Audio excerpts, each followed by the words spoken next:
ঢোলবাঁশি বাজিয়ে কবর দেওয়া হচ্ছে, এরকম একটি ভিডিও দেখেছি ইউটিউবে। এ ব্যাপারে বললে ভালো হতো। ঢোলবাঁশি বাজায় আবার কবর, একটা গানই আছে এরকম, আমিও দেখছি ভিডিওটা। কি জানি, মরণকালে ঢোলবাঁশি বাজাইও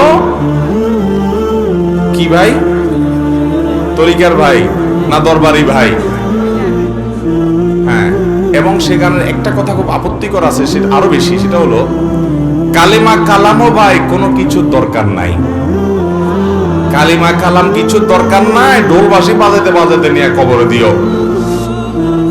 আল্লাহ মাফ করুক, এই হারাম কাজ করতে করতে যার দুনিয়া থেকে বিদায় হয়, সে দুনিয়াতে জীবদ্দশা জানতো যে তার যে সমস্ত আশেপাশে সাঙ্গপাঙ্গ আছে তারা ঢোলবাঁশি পিঠে দিয়ে তারা নিব কবরে। হাসরে আযাব যখন হবে আল্লাহ জানে, ফেরেশতারাও কি ঢোলবাঁশি দিয়েই পিটাবে কিনা আল্লাহ জানে। ভাইরা আমার, নবী সাল্লাল্লাহু আলাইহি সাল্লাম বলেছেন বয়স্তুলি ইকসিরাল মাযামির, এই সমস্ত বাদ্যযন্ত্র এগুলো দুনিয়া থেকে এগুলো বিদায়ের জন্য আমি আসছে, এগুলো শয়তানের অস্ত্র, এগুলো হারাম।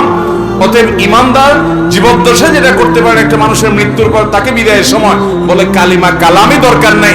কালিমা কালামই যদি দরকার না থাকে সে মুসলমান কিনা সন্দেহ। মুসলমান কিভাবে কালিমা কালামের দরকার নাই, ঢোলবাজি হইলে তার চলবো?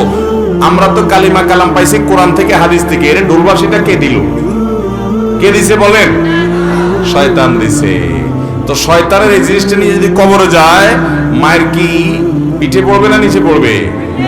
আল্লাহ আমাদেরকে এই সমস্ত পাগলামি ছাগলামি, এই সমস্ত শয়তানের থেকে বেঁচে থাকার তৌফিক দান করুন। কত পাগলামি যে দুনিয়াতে আছে, এসব না দেখলে বোঝার উপায় নাই। আল্লাহ আমাদের সমস্ত ভাইদেরকে হেদায়েত দান করুন।